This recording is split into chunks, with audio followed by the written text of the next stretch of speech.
Bien, bonjour à tous. Donc, voici le pitch de notre sprint. Alors, comment pourrions-nous construire des parcours de formation qui soient porteurs de sens pour alimenter la motivation des apprenants? Je rappelle que notre grosse thématique, c'était les décrocheurs. Donc ça, c'est la réponse qu'on propose aujourd'hui pour les décrocheurs. Donc, voici les membres de l'équipe. On vous a mis des mails si vous avez envie de nous encourager après. Donc, on est parti du postulat, en fait, on va vous expliquer la démarche, que le fait de proposer donc un suivi individualisé au travers du tutorat va permettre en fait de raccrocher les apprenants à leur formation et donc de prévenir le décrochage. Ce postulat, il n'est pas issu de rien, hein. On a fait toute une réflexion pour en arriver jusque-là. Donc, comment est-ce qu'on en est arrivé jusque-là? Eh bien, donc c'est un cercle. Un jeune sera motivé pour suivre une formation. Il sera motivé si, point numéro 2, eh ben, il a du sens. C'est-à-dire qu'on donne du sens, il peut mettre en perspective sa formation, son projet professionnel, ce genre de choses. Si la motivation est là, si le sens est là, eh ben, les risques de décrocher de la formation sont beaucoup moindres. Donc, pour alimenter ce cercle vertueux, il y a plusieurs possibilités. Celle qui nous a paru la plus facile, la plus simple et la plus rapide à mettre en place dans un premier temps, eh ben, c'est l'accompagnement individualisé, le tutorat, en fait, donc, qui peut permettre d'aider l'apprenti à être motivé, à donner du sens à sa réflexion, mais aussi à être en éveil des signaux faibles en fait, du décrochage pour permettre eh ben, d'aider l'apprenti avant d'arriver voilà, soit une rupture si c'est un apprenti ou à décrocher d'une formation. Donc, pour ça, il y a aussi le trio gagnant. Hein, alors là, c'est un exemple dans une université, mais ça peut marcher pour n'importe quel centre de formation. Donc, entre le tuteur en centre, le maître d'apprentissage et l'étudiant. Donc, le tuteur en entreprise et au CFA ont des rôles complémentaires, mais voilà, ce sont des vecteurs pour l'étudiant, pour l'apprenant, pour l'aider à créer son projet professionnel et donc à donner du sens à sa formation. Une petite définition du tutorat, une relation entre deux personnes qui constituent dans un parcours de formation professionnelle un véritable levier au service de l'accompagnement des apprentis. Donc, pour prévenir le décrochage, le tutorat est un outil idéal. C'est vraiment, nous, le postulat qu'on a pris au départ. Ça a été notre fil rouge pendant 2 jours. C'est pour ça que la solution qu'on a apportée tourne autour du tutorat exclusivement. Donc, notre solution va prendre la forme d'un guide qu'on a appelé le guide du tuteur. C'est un guide qui va être interactif, donc accessible en ligne. Une partie du guide va être complètement collaboratif. Chacun pourra demander de l'aide, partager son expérience, contribuer, mutualiser des ressources, donc au travers de forums ou de FAQ par exemple. Le guide va bien entendu être multimédia, donc avec tout un tas de documents, des vidéos, des ressources et le gros intérêt du web, le tout mis à jour en temps réel et évolutif, bien entendu. Ce n'est pas un guide fermé, il pourra évoluer des contributions de tout et chacun au fil du temps. Donc, eh ben, maintenant qu'on vous a mis en appétit, on va passer à la visualisation du guide. Et donc, je laisse la parole à ma collègue. Merci. Hop, je reprends la main. Vas-y, vas-y. Non, apparemment, il faut que tu t'enlèves. Je ne peux pas partager. Ouais. Voilà. Tu vas pouvoir la prendre. Hop. Tac. Voilà. Je sais pas que tout le monde voit mon écran à droite parce que j'en ai plusieurs. Du coup, on est parti sur notre guide donc multimédia avec donc on a créé ça sur le site avec le logiciel Geniali. Donc du coup voilà, notre titre c'était le tuteur, une personne clé au sein d'un organisme de formation. Donc voilà, ici on a une première page sur un sommaire hein, auquel vous pouvez revenir à chaque fois sur le bouton principal. Donc après voilà, vous naviguez comme vous le sentez, dans l'ordre que vous voulez, il n'y a pas c'est vous qui décidez où vous voulez aller. Donc, je vais commencer moi par le préambule. Voilà, ce qu'on avait mis au départ dans le guide, c'est du coup vraiment de reconnaître les décrocheurs et les facteurs qui peuvent en être la cause. Donc, on avait listé des facteurs pédagogiques, familiaux, sociaux et professionnels. Voilà, après un petit schéma qui résume ici sur l'attitude de l'apprenti, qui peut après ensuite on peut avoir l'absentéisme, les notes, le comportement au sein de l'établissement. Donc voilà, c'est des facteurs à repérer avant qui peuvent mener ensuite au décrochage.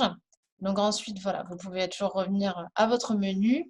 On a listé ensuite les missions du tuteur dans un organisme de formation. Donc tout d'abord, accompagner pédagogiquement l'apprenti, suivre la progression de l'apprenti, pardon, que ce soit au sein du CFA ou bien en entreprise, assurer une liaison entre les formateurs, le jeune, mais également l'entreprise.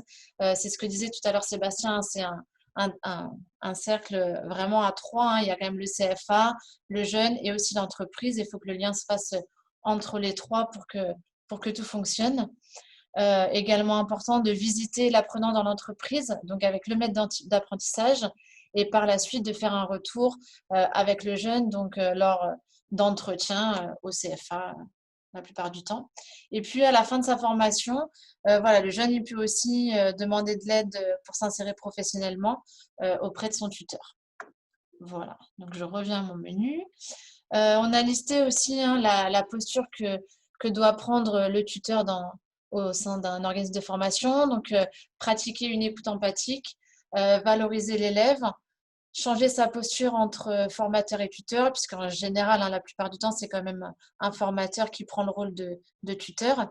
Donc voilà, bien séparer le fait qu'il va avoir une relation peut-être, enfin, forcément différente avec son apprenti. Se positionner face à l'élève, donc comme on a dit, c'est pas son ami, mais du coup, il faut que l'élève puisse trouver une aide supplémentaire auprès de ce formateur-tuteur.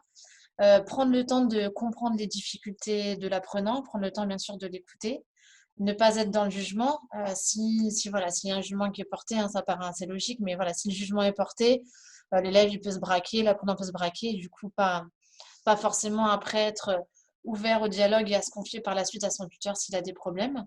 Et puis enfin, une fois voilà, qu'on a essayé de mettre en place tout ça, on est à l'écoute, on l'a encouragé, on a essayé de comprendre. Malheureusement, des fois, on a plus la main et on n'a pas forcément la solution. Donc, il faut savoir voilà, passer la main aux personnes compétentes qui pourront aider l'apprenti. Je reviens à mon petit menu. Voilà, donc après, on a mis une rubrique qui concerne l'entretien. C'est surtout une fois qu'on a repéré un petit peu les difficultés du jeune, on voit que voilà, il commence à être peut-être absent, les notes chutent, ça commence à décrocher. Du coup, on a un petit peu listé des techniques, des outils d'entretien et puis des témoignages, des vidéos auxquelles vous pouvez vous raccrocher pour mener votre entretien afin voilà, de ressortir quelque chose de positif et de constructif pour aider le jeune. Je vous laisserai découvrir un petit peu de votre côté. Je pourrais partager ce génialiste sans aucun souci. À chaque fois que voilà, vous avez une petite main qui s'affiche, voilà, vous êtes tout de suite redirigé ici voilà, vers des documents qui vous expliquent un petit peu les conduites d'entretien. Ici, pareil, c'est plutôt des méthodos voilà, sur l'entretien individuel, par exemple prévoir un temps, un lieu serein pour l'apprenant pour qu'il puisse se confier à vous. Ici, je vais finir par après le monsieur. Nous avons voilà, un site sur la web TV de la formation professionnelle. Donc, à chaque fois que vous cliquez sur une petite icône, vous avez des vidéos de 10-12 minutes explicatives. Alors là, ici, voilà, c'est sur la complexité de la conduite d'entretien, les actes techniques d'un entretien, et puis ainsi de suite. Voilà, vraiment plein de vidéos explicatives. Donc, assez pratique d'utilisation. Et puis voilà, j'ai mis ça pour Isabelle. J'ai mis, voilà, c'est une vidéo sur Pierre Vermersch qui précise un petit peu, lui, l'originalité de l'entretien d'explicitation. Donc, voilà, une vidéo aussi très intéressante à regarder pour les entretiens explicatifs. Voilà, je reviens à mon petit menu. Et enfin, voilà, ce qu'on a mis aussi en place, comme je l'ai dit tout à l'heure, ce trio est très important entre l'entreprise, le CFA et le jeune. Et là, du coup, on a trouvé sur Internet une vidéo où voilà, ces trois personnes qui proposent leur témoignage, donc une dizaine de minutes pareil. Donc voilà, c'est intéressant d'avoir l'avis et le statut de chacun, le ressenti. Voilà, un petit témoignage. Hop, pardon. Je reviens à mon menu. Voilà, après, si vous voyez des choses, d'autres choses à rajouter, il est toujours possible de rajouter des pages, des onglets sans aucun problème, des choses peut-être qu'on n'a pas pensé. Voilà, il n'y a aucun souci. Je peux toujours rajouter plein de liens, des photos, des vidéos, des articles sans aucun problème. Je vais laisser la suite à Isabelle qui va vous parler du coup de l'après après notre petit guide, ce qu'on pourrait mettre en place en plus.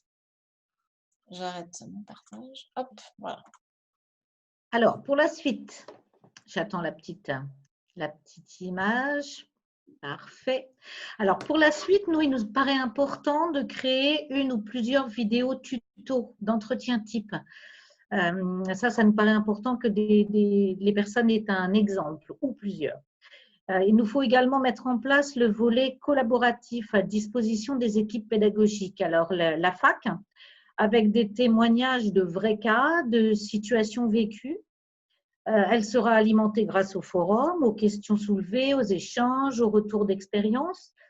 Cet outil peut prendre la forme d'un groupe Facebook, par exemple, ou de Slack, plateforme de communication collaborative, ou d'autres. On peut imaginer plein de choses.